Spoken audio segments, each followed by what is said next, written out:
down to zero tariff levels with the Koreans. Now, joining me to discuss the day is Liberal MP Kelly O'Dwyer in Melbourne, and from Sydney, Labor Senator Sam Dastyari.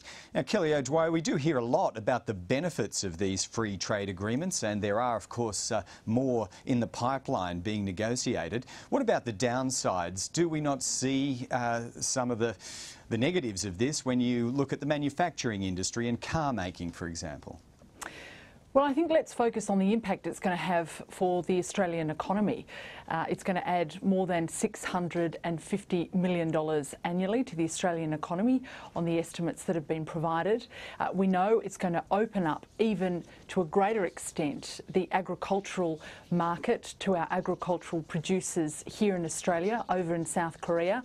That is a huge, huge boon for them when you see that the protections in South Korea are coming off a 550% base. It's going to allow our agricultural producers to compete with their competitors over in the US, ASEAN and Chile, who already have entered into agreements of this nature with South Korea.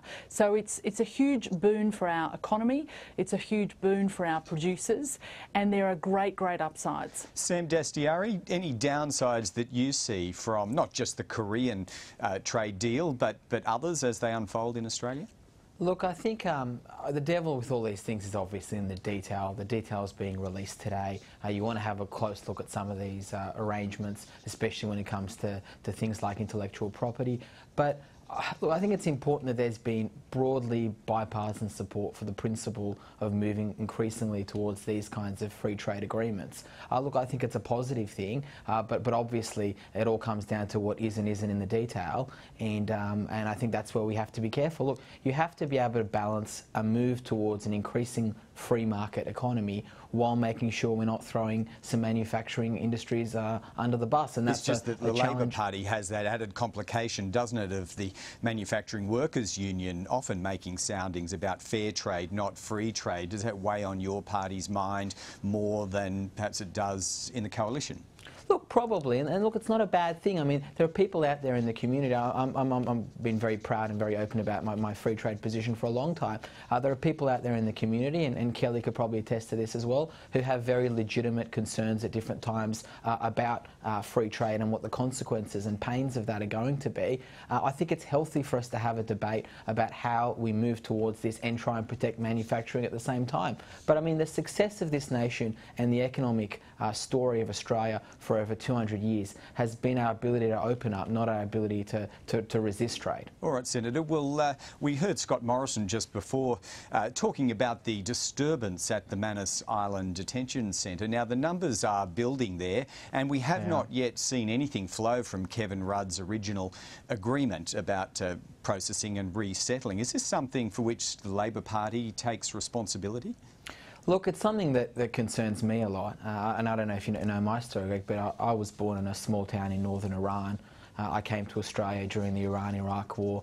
I find it very difficult on a compassionate level not to have sympathy with people who have taken huge risks and want to have the kind of experiences that I've been able to have in this great country. So on a personal level, I've always tackled with this as a very difficult issue. That being said, you don't want a policy which encourages people coming here by boat. You don't want a policy that is actually going to, people are going to risk their lives, and nobody wants to see people die at sea. I think what's been really horrible, and this is the bigger issue, is the tone of this debate in the past 3-4 years in particular, but also over a decade now, has really not been, I think the language and the debate in the Australian context has been really appalling, and it worries me. You know, I've always been fairly outspoken on my views on this, and as I always say, if people have had the experiences I've had coming to Australia, it's hard not to be concerned. All right, well, Kelly O'Dwyer, whether Labor started it, it's definitely the coalition situation to manage now. How disturbing is it to hear of this unrest, and what needs to be done to reduce the numbers and the pressure there? First, let me just quickly respond to something that Sam said about compassion, because like Sam, I'm very compassionate for people who want to lead a completely different life as well. And it's very clear why people would want to come to Australia. But I also have compassion for people who are sitting in refugee camps and who don't have the ability to pay people smugglers in order to get on a boat and risk their lives to come here as well. And I think this is where this false compassion argument sometimes misses out, where we forget those people who aren't seen. We forget the unseen who are actually in those camps, and that's why we have made the policy announcements that we've made with respect to refugees and with respect to protecting our borders and making sure that there's an orderly process for people to come. But does compassion apply in the case of those detainees on Manus Island? Well, we believe that the people need to be in a safe environment. Obviously, people who are in Manus Island don't really wish to be there. They wish to be here in Australia, which is where they have wanted to come. But we have been very clear that everybody who wants to come here needs to go through the right process. And we, like the Labor Party, have agreed to offshore processing at Manus Island in order to assess people's applications. The Labor Party came to this policy very late in the day. It's been a consistent policy of the coalition government right the way through.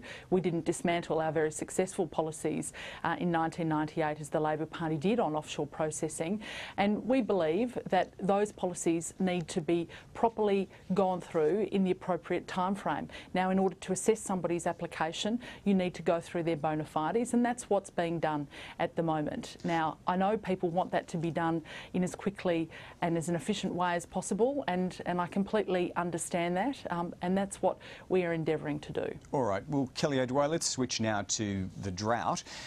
How do you make the case, and I know the Prime Minister's been trying to, that farmers and farming families are more worthy of assistance in these times than any other form of business? Well, look, Greg, I'd hate to take issue with what you've just said there, but I will have to respectfully disagree with your interpretation of what the Prime Minister has said. He hasn't said that farmers are more worthy than any other small business operator. In fact, he has said very clearly that the days of subsidies for businesses that aren't doing well, that's simply at an end. We are in a situation where we are not going to borrow money in order to provide more subsidies. That's not the role of government. The role of government is to get the policy settings right. Right, but in the case of farmers, how do they differ? So what he said in relation to farmers is that we understand, as we've always done as a government, that during times of crisis, during times where we have had floods and droughts, where there have been natural disasters, it is appropriate for the government to step in and provide some relief. And Sam Dastyari, what do you think about that? Is there anything you've heard about the Prime Minister's tour or the package that is in contemplation that Labor would quibble with? Look, I think the principle of giving drought assistance to affected communities has been something that we've been quite a bipartisan support on for a long period. Obviously, you want to look at the details. But the bigger point here, this idea that it's appropriate to be giving support to farmers for drought assistance, but not support to, say, a company like SPC, that's what I kind of take issue with. This idea that, on one hand, there is a group of people more worthy of support than others. I mean, I would argue that a worker in SPC in Armona has about as much influence on what's happening in world commodity prices and food prices and the value of the dollar as a farmer does out west on rain levels. I mean, I think that this idea that it's appropriate to, and I do think it is appropriate to be giving drought assistance when drought assistance is required, but it's also appropriate to be giving industry assistance when industry assistance is required. For me, frankly, I don't see a huge difference between the two. All right, well, let's go to politics in the broad now, Senator. The polls are starting to crank up for the year, just as indeed the political year is cranking up, and it's not quite the way that 2013 ended for Labor. In fact, Nielsen poll today has Labor's stocks heavily in decline. How do you account for that? Well, firstly, I think heavily in decline is a bit of an overstatement. We have this culture in this country, especially when it comes to polls, when things go up a couple of points, it's a whole different story than when it goes down. I think we sometimes do over-exaggerate. Look, it's so early in the piece. This is a marathon. This is going to be a government that will go full term. I think it's the start of the year. I think people can overread too much into early polls. There isn't an election for a couple of years. There's still a long, long way to go. Just as at the end of last last year, I think it was a mistake to try and read into the polls that, you know, the government was already on its knees. I think you have to be careful about reading too much into polls at the start of the year as well. Look, there's no doubt about it. It's going to be a really big challenge for the Labor Party in the next couple of years to win back the trust of the Australian community and to be able to present an alternate vision for government. And that's something we have to spend a lot of work in doing, and we have to win back a lot of support and a lot of people that didn't vote for us. And anyone who thought that was going to be easy, or just because the new government was going to make a few tough decisions and they'll continue to do that, or they're going to do unpopular things, meant that it was going to necessarily lead to an easy comeback for the Labor Party, were kidding themselves. Well, Kelly, do you see any trend or cause emerging in these numbers? Well, I'm not an expert in reading the polls in the way that Sam was in his former life as Secretary of the ALP, so I can't give you that commentary. I'm not sure if that's a compliment or not, Kelly. I'm not sure if that's a compliment or not. It's not, just to be clear. But let me respond to what Sam said about what the ALP needs to do, because I think it's actually really critical to focus on this point. They need to accept the decision of the Australian people that was made at the last election last year, and the decision of the Australian people was to change government and to change the direction of this country. They don't want the ALP to stand in the way of getting rid of the carbon tax. A carbon tax that, by the way, is adding more than $1 trillion to our GDP figures in a negative sense if we don't get rid of it by 2030. So they want the ALP to get out of the way, stop blocking it. They want to see the rest of... Well, hang on, Sam, let me just finish.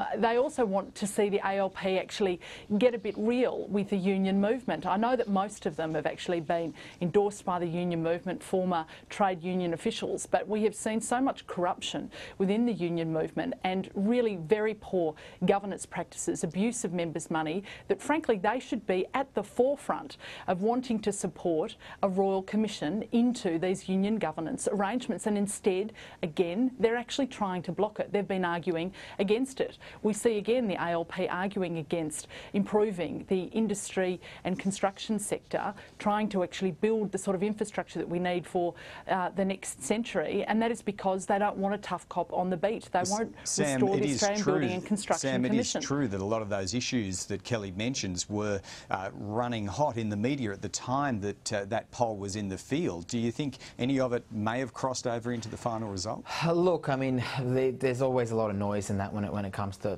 polls, and again, I mean, I don't want to kind of jump up and down because a 3-point drop, all which is within the margin of error between last year and this year. I think you can overread into that. But just going back to something that Kelly said, and this whole debate about mandates, I think it's kind of a false debate. I mean, let's be clear here.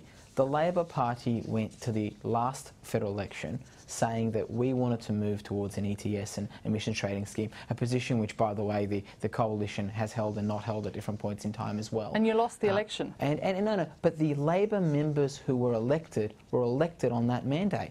And that's the position we're maintaining in this Parliament. I mean, I think there's this whole kind of straw man false thing about mandates. I mean, there's many mandates out there, and the Labor Party went to an election with a platform, and we're standing by that. On the other point, which is this issue of trade union corruption, look, I mean, I've made my position on this very clear. I think that it is really important that if there are serious allegations, that those allegations are investigated. I personally think a better way of having done this would have been to actually look at getting a proper task force together with the AFP to actually put the money into the police. I think the Royal Commission process worries me that there is a witch hunt element to a lot of this. I know it worries you. I know it's something that Kelly won't agree with, but this whole idea that, you know, it is... Some of this starts, and you start looking at some of the comments that are coming out here from different people in the coalition, and there is a political agenda behind a lot of this. I think the better way of having done this, if we're going to be spending something in the vicinity of $100 million, and you know that the figure hasn't quite been calculated yet, but that's a figure that's being floated based on. No, that's a figure based on what the Coal Royal Commission would cost in today's dollars, right? And that was a commission which was looking at a much smaller section of the trade union movement. So By the you way, think that there's a big enough issue that it's going to cost $100 million? No, you I'm clearly saying, see. no, you clearly Kate, think that there's a lot to investigate. No, Kate, what I'm saying is, right, why, if there are investigations, why aren't these being looked at by the police? Why aren't the police the right people for this to be sent? Well, all right. Well, and why won't the come back to coalition that government question rule at out? another time, because I guess the year is young. You will both agree, and there'll be many more polls before this year's done, or before voters next go into the ballot box. So Kelly O'Dwyer and Sam Dastiari, thanks both of you for joining us Great today. to be with you both.